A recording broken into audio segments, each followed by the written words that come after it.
오늘 성경 본문 말씀은 로마서 11장 1절에서 5절 교독하도록 하겠습니다. 그러므로 내가 말하노니 하나님이 자기 백성을 버리셨느냐? 그럴 수 없느니라. 나도 이스라엘인이요 아브라함의 씨에서 난 자요 베냐민 지파라. 하나님이 그 미리 아신 자기 백성을 버리지 아니하셨나니 너희가 성경이 엘리야를 가리켜 말한 것을 알지 못하느냐? 그가 이스라엘을 하나님께 고발하되 주여 그들이 주의 선지자들을 죽였으며 주의 제단들을 헐어버렸고 나만 남았는데 내 목숨도 찼나이다 하니 그에게 하신 대답이 무엇이냐? 내가 나를 위하여 바알에게 무릎 꿇지 아니한 사람 7,000명을 남겨두었다 하셨으니. 같이 읽겠습니다. 그런즉 이와 같이 지금도 은혜로 택하심을 따라 남은 자가 있느니라. 아멘. 이스라엘 사람들이 복음을 거부했던 이유가 있었습니다. 이 사람들이 뭐 중심이 나쁘거나 그래서 그런 것이 아니고요. 성경 말씀을 대로 살기를 원했고 또 레위기 18장 5절처럼 하나님 주신 율법을 지키면 의롭다라고 하나님이 말씀으로 주셨기 때문에 이들은 율법을 생명같이 지키면서 이게 바로 그리스도인, 다시 말하면 하나님의 백성이라고 의라고 생각했습니다. 그런데 한 가지를 몰랐던 겁니다. 이 율법을 주시는 목적이 뭐냐를 몰랐던 겁니다. 율법 주기 전에 하나님이 복음을 먼저 줬는데 이 복음은 모든 사람이 죄를 범하여 하나님 영광에 이르지 못하여 영이 죽은 상태요 사단에게 잡힐 수밖에 없는 상태란 사실을 몰랐던 겁니다. 이걸 모르고 그냥 우리가 하나님 율법을 지키면 우리가 의롭지 않겠는가? 왜냐 하나님 말씀하셨기 때문에. 그러나 하나님의 말씀하시는 의도와 이 복음이 창세기 3장부터 주었던 복음인 모르고 열심히 특심으로 한 겁니다. 그래서 올바른 지식을 따라 열심과 특심을 낸 게 아니고 성경에 없는 것도 아니고 성경에 있는 율법으로 자기 자신을 의롭다고 여기기 위하여 열심히 생활했기 때문에 예수님이 이 땅에 복음으로 오셨는데 예수님을 거부할 수밖에 없는 구조적인 신앙의 상태를 갖고 있었습니다. 자, 그래서 하나님은 이방인들로 이 복음을 돌리기 시작하는데 이 사도 바울은 자기도 유대인이면서도 유대 민족들을 보면서 안타까움에 그러면 하나님이 자기 백성을 버렸냐? 그럴 수 없다는 겁니다.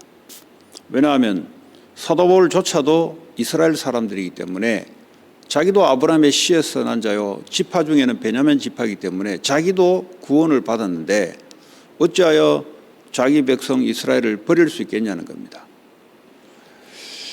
자, 그래서요 2절에 이 엘리야를 예를 들어서 하나님의 말씀을 전해줍니다. 엘리야 시대에도 복음이 핍박을 받는 시대였습니다. 오히려 율법과 이방 종교와 섞여서 오히려 하나님의 선지자를 이스라엘 내에서 죽이는 일들이 벌어졌습니다. 항상 그렇습니다. 이 복음은 항상 쉽게 말하자면 교회 안에서 기독교 안에서 이스라엘 나라 안에서 이 복음이 핍박이 들어옵니다. 그게 바로 엘리야 시대입니다. 아방이 쉽게 말하면 정책으로 하나님의 선지자를 공식적으로 죽이라고 명령했어요. 물론 와이프의 그 말로 인해서 허락한 거죠. 생각해 보세요. 하나님을 믿는 백성이고 하나님의 나라인데 어째서 하나님의 말씀을 전달하는 선지자를 죽일 수 있겠어요? 그런 만큼 복음이 핍박을 받았습니다. 그래서 결국은 엘리야라는 사람이 정면으로 나서기 시작했어요. 이 바알 아세라 선지자와 그리고 하나님을 믿는 선지자와 영적 전쟁을 벌인 겁니다. 이 영적 전쟁에 실패를 하면은 죽음을 내놓기로 하면서 벌인 거죠. 결국은 하나님이 승리를 하게 되므로 850명의 선지자들이 계곡에서 다 죽게 됩니다.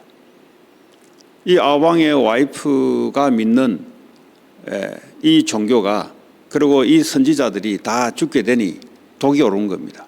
이 사탄은 말이죠, 항상 그렇습니다. 이 복음을 그냥 놔두지 않습니다. 그러나 하나님은 우리를 또 승리시킵니다. 복음 가진 하나님 나라, 하나님 백성들을. 자, 그러면서 쫓기면서 로뎀나무 밑에서 하나님께 기도하죠. 하나님, 나만 남았습니다. 주의 선지자들을 다 죽였고 이제는 제단들을 다 헐어버렸고 이제 예배드릴 장소도 없습니다. 그리고 내 목숨도 찼습니다 라고 했을 때 하나님은 뭐라고 말씀해요? 내가 나를 위하여 바알에게 무릎 꿇지 아니하는 7,000명을 남겨두었다는 거죠. 그러니까 하나님은 영세전부터 에베소 1장에 그 로마서 8장 30절에 이미 그 이전부터 하나님이 구원받을 자를 이미 택정하셨어요. 나만 외롭게 있는 것 같지만 그렇지 않습니다. 그리고 시간표를 따라 부르시고 의롭게 하시고 이미 영원롭게 하셨다 그랬어요. 이 구원의 여정입니다. 구원은 우리가 이루어가는 것이 아니고 이미 주님이 구원을 확정시켜 놓고 주님과 함께 구원의 여정을 걸어가는 것이 바로 신앙생활입니다. 자, 그러던 중에 복음이 세상으로부터 마귀로부터 사람을 통해서 핍박받고 복음이 복음되지 못하게 흐릿하게 만듭니다. 그러나 하나님은 오직 복음할 사람, 다시 말하면 바알에게 무릎 꿇지 아니하는, 우상에 무릎 꿇지 아니하는 오직 그리스도 복음할 사람이 지금도 남겨져 있습니다. 그것이 바로 저와 여러분들이고 또 현장에 하나님이 이런 사람, 오직 그리스도 할 사람, 이 사람이, 이 복음이 부딪힐 사람들이 남겨져 있다는 겁니다. 그래서 그것이 5절에 보니까 이와 같이 지금도 은혜로 택하심을 따라 남은 자가 있느니라. 은혜입니다. 행위가 아니고 은혜입니다. 행위로는 죽었는데 어떻게 깨닫고, 우리의 행위로는 구원을 얻을 수 없죠. 그런데 문제는 이 은혜로 받았는데 자꾸 우리의 시각이 율법으로 돌아갑니다. 그래도 그렇지 저 사람의 행동이 아니에요. 하나님의 은혜로 하나님이 변화시켜가는 겁니다. 그런데 이 시각이 복음하고 율법주의하고는 다른 겁니다. 그래서요, 이 복음해야만 정신 문제에 있는 자를 현장을 가면은 이 완전 복음하지 않으면 이 사람들은 반응을 하지 않습니다. 그러나 조금 우리말로 놀만한 사람들은 율법 이야기하면 좋아해요. 율법의 행위로 자기 행위가 바르기 때문에. 그러나 영적으로 무너지고 정신적으로 문제 있는 사람한테 가서는 섞인 복음을 이야기하면 전혀 반응을 나타내지 않습니다. 완전 복음을 이야기해야 이 사람들에게는 반응이 나타납니다. 그래서요, 이 현장에 앞으로 교회를 통해서 해야 될 사역이 완전 복음이 하지 않으면 하나님이 사람을 붙이지 않습니다. 그러나 그냥 우리말로 그냥 정상이다, 다 비정상이지만 정상이다 생각하는 사람은 행위를 의롭다 하면 반응을 나타냅니다. 그거는 완전 복음이 아닙니다. 그래서 하나님 우리에게 복음을 줬지 율법주의를 준 게 아니에요. 그래서 오늘도 저와 여러분들이 우리 자신도 우리 자신에게 눌리는 것은 내 행위 때문에 눌리거든요. 그 복음으로 완전히 벗어나야 빠져나온답니다. 그리고 사람을 볼 때도 저 사람의 행위를 쳐다보면서 판단하거나 실망하거든요. 그 사람 속에 있는 완전 복음을 봐야 내가 빠져나옵니다. 그래서요, 이 복음은 말이 아니라 실제입니다. 현장에 하나님 은혜로 남아있는 자들은 이 복음이 통할 자들이 남아있습니다. 그래서 교회가 완전 복음이 회복될 때 하나님은 현장에 복음 받을 자들을 하나님 붙입니다. 지금 교회가 하나님이 그 일을 하고 계세요. 현장에 복음이 필요한 사람들이 아우성을 치고 있습니다. 그래서 교회 앞만 쳐다보면은 뭐 우리끼리 어쩌고 할 것 같지만 하나님은 현장에 바알에게 무릎 꿇지 않는 현장에 7,000명이 남겨져 있다. 이 7,000명은 그냥 단순한 7,000을 말하는 게 아니고 7이라는 것은 완전한 숫자고 1,000이라는 것은 무궁무진한 숫자예요. 사울에게는 1,000이요. 다윗에게는 만만히 할 때 1,000명, 10,000명을 하는 게 아니에요. 숫자가 많다는 겁니다. 7,000명이라는 것은 무지무지한 숫자가 이스라엘에 남겨져 있다는 겁니다. 오늘도 저와 여러분들이 하나님 주신 이 복음 은혜로 주신 거고요. 이 완전한 복음을 우리가 지키고 이 복음을 증거해야 됩니다. 그러면 현장에 이 복음 반응할 자들이 몰려오게 돼 있고요. 일어서게 돼 있고요.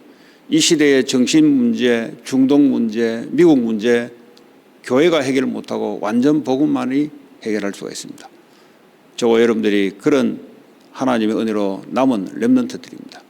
이 복음을 누리고 이 복음을 사수해서 우리 후대들에게 온전히 전달해서 이 복음운동, 전도운동을 성경적인 전도운동이 다른 게 아니에요. 완전한 복음을 붙잡고 있으면 하나님이 일을 하십니다. 그게 바로 성경적인 전도요, 선교입니다.